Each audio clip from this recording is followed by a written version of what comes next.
Good morning, everyone. Do you know that while home prices in Miami area have returned to pre-pandemic levels, the housing freezing has virtually disappeared?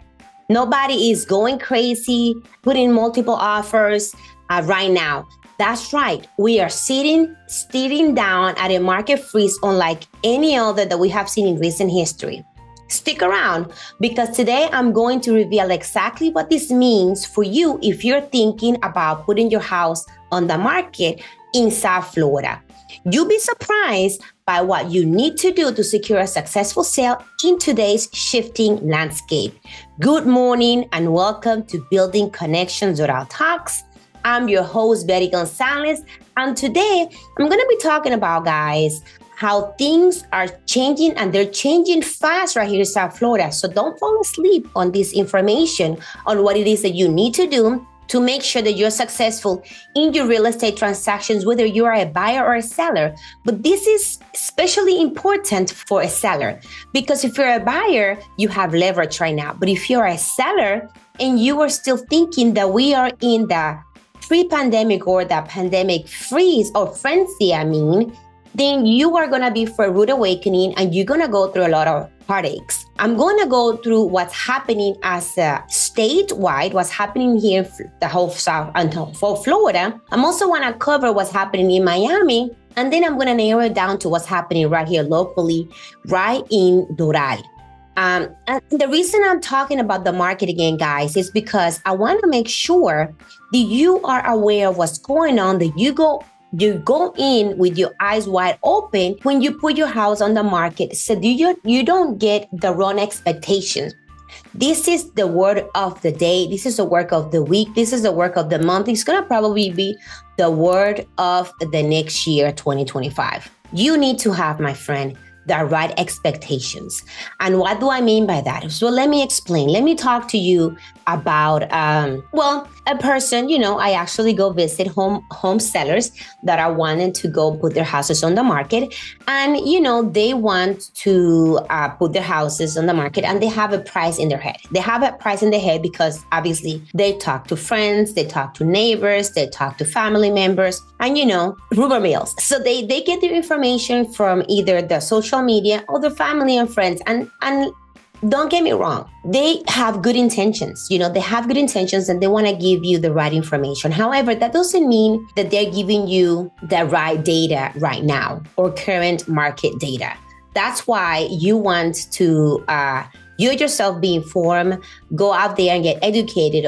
A few little bit words in Google will give you a lot of information. And then also people like myself that come here every week and trying to educate you and tell you what's happening right here in your local market. So let me tell you. So I went to this home seller. He's a really good family man. They're like a beautiful family, 2 kids, a wife, and a husband, and they want to move to another state because of different needs for their kids. And they wanting to put their house on the market. Now, mind you, a lot of houses in their niche, like in their little area, in their little neighborhood, are staying on the market for over 100 days. As a city, they are staying on the market for around 36 days. For as a neighborhood, just their neighborhood is about average 76 days. But lately, some of the houses have stayed on the market stagnant. Like what I'm talking about is a stand freeze for around 100 days. It's not all of them, and that's what I want to drive the point today. And I'm going to leave this towards the end. And what they want is to put the houses on the market based on what the market was doing last year or 6 months ago. And this is what's happening, guys. The reason that the whole Florida market has come to a standstill is because during the pandemic, we had a lot of influx. We were having 1,000 people moving to Florida per day. And a lot of these people were moving to either Central Florida, Southwest Florida, or South Florida. And that's why we saw such a big housing rise. The rises on the houses so fast. They had a real estate housing boom here in South Florida. And because of that, houses shot off the roof and people put the houses on the market, and within hours, they have multiple offers above asking price. Some of them even $100,000 to over $100,000 above asking price. It was crazy. Well, now because there's less people moving into South Florida, and even some people moved out and went back to the state that they came from. Well, now we're having this standstill on the housing market, and houses are not selling as fast as they were selling. So let me show you some of this data that I am talking about so that you have an idea. So again, I'm going to try to do my thing to try to share my screen. I am going to be successful today. I know I am, because I've worked hard on trying to work on this. So here you go. So let's look at the 8 states are back above pre-pandemic housing inventory levels. These 3 states are likely next. Well, we don't worry about these other states. We're going to cover Florida. Guys, look at this map. Look at this map right here. Look at these numbers. When you start looking at the numbers, this is the percentage. If you see here from gold to dark green, this is minus supply of inventory, right? And then 50 with the highest.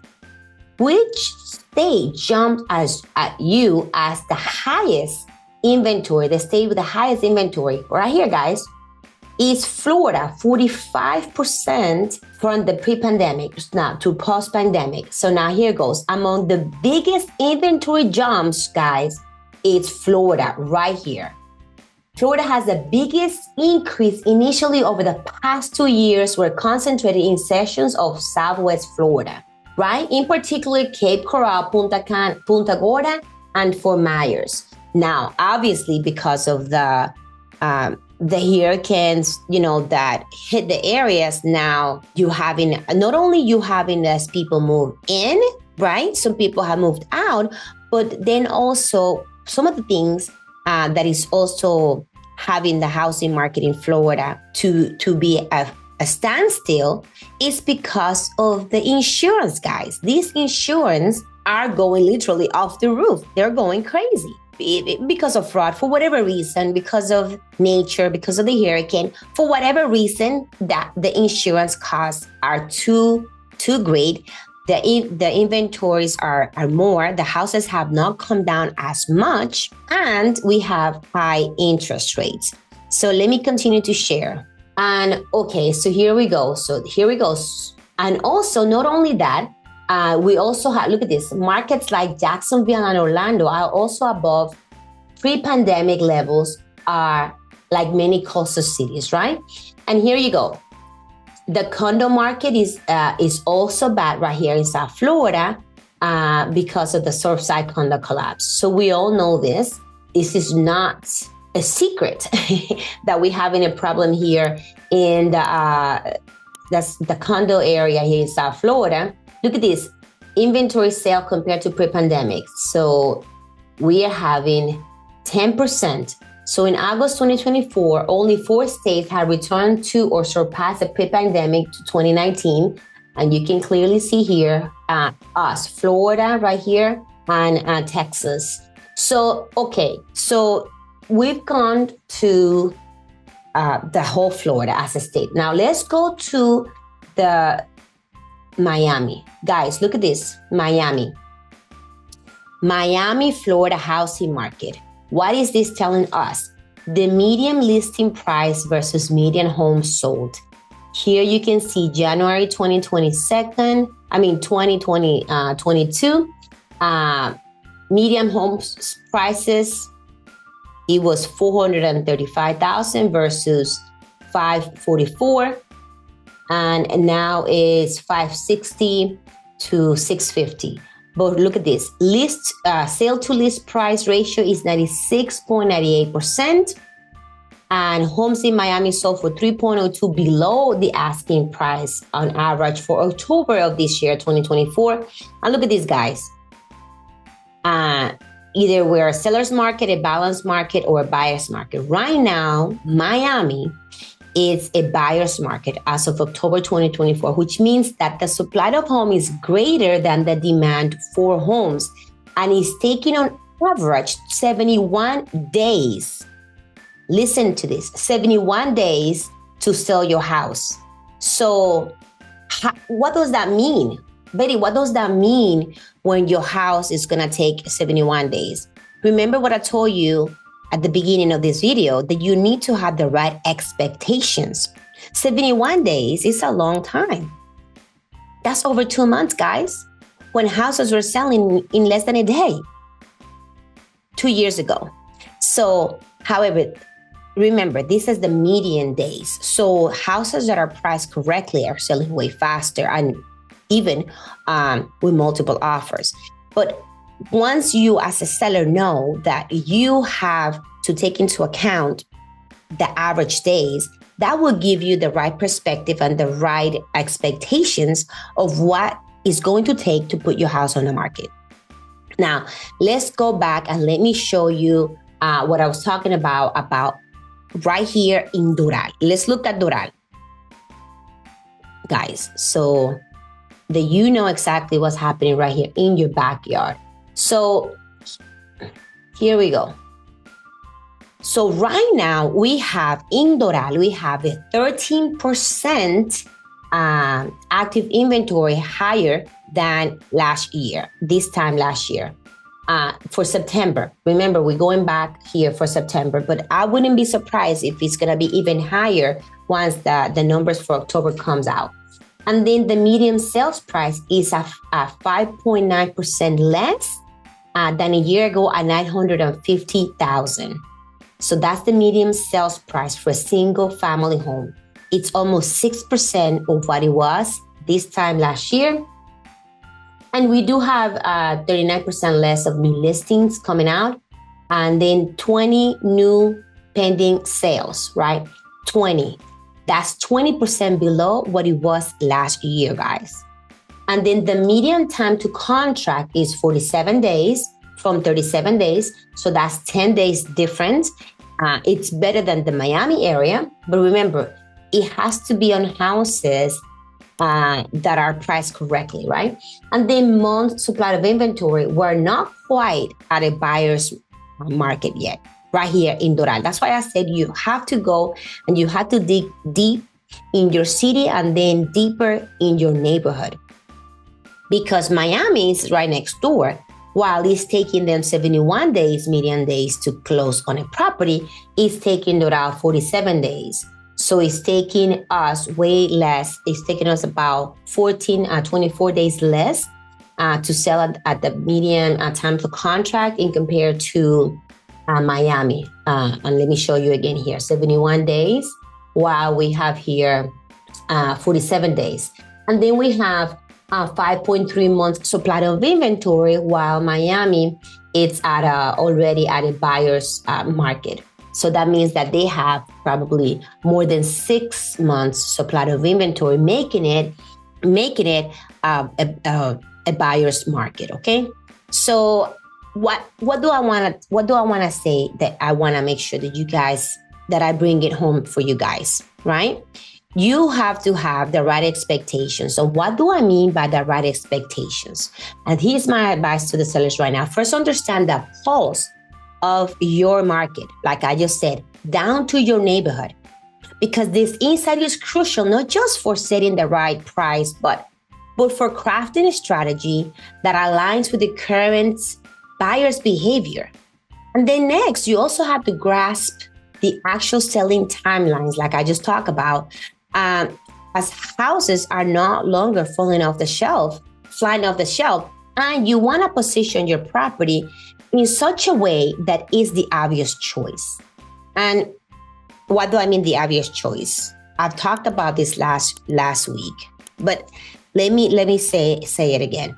If there's 5 houses on the market in your same neighborhood and you come out the market or on the market and you are overpriced, then you're not going to be the obvious choice. It doesn't matter how much better your house is. If it has the same characteristics as the other houses, features and benefits as what the buyer needs, then they're going to go with the cheaper house right now, because interest rates are still high and the houses have not come down enough to motivate buyers to overpay, especially when you have more options, because you do have more options. So you want to cost your house to sell. And now more than ever, you want to have the right professional, the right real estate agent by your side.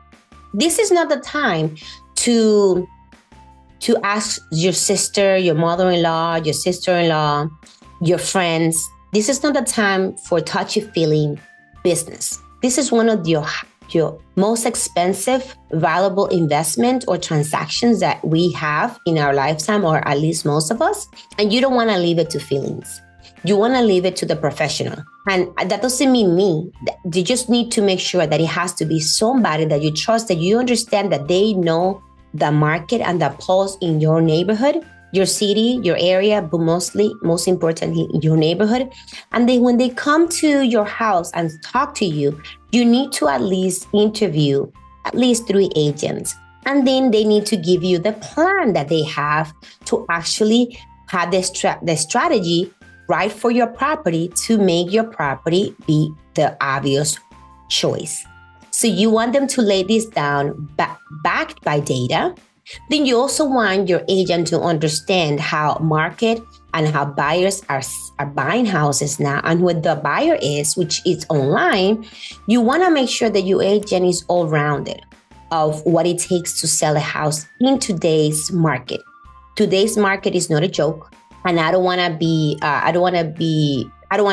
create panic, but I also don't want to say that everything is roses and smelling like roses and tell you that everything is going to be okay, that just put your house on the market and get a sign and it will get sold. No, guys, that's not my job. My job is to be realistic and tell you and give you the right expectations of what it is going to take to sell your house right now in today's market. Anyways, if you have any questions, make sure that you leave them below. You can call me, you can message me, or you can send me an email. Remember, I am your local agent right here in Doral. And one of my slogans is serving the military community of South Florida, from serving our country to now serving you.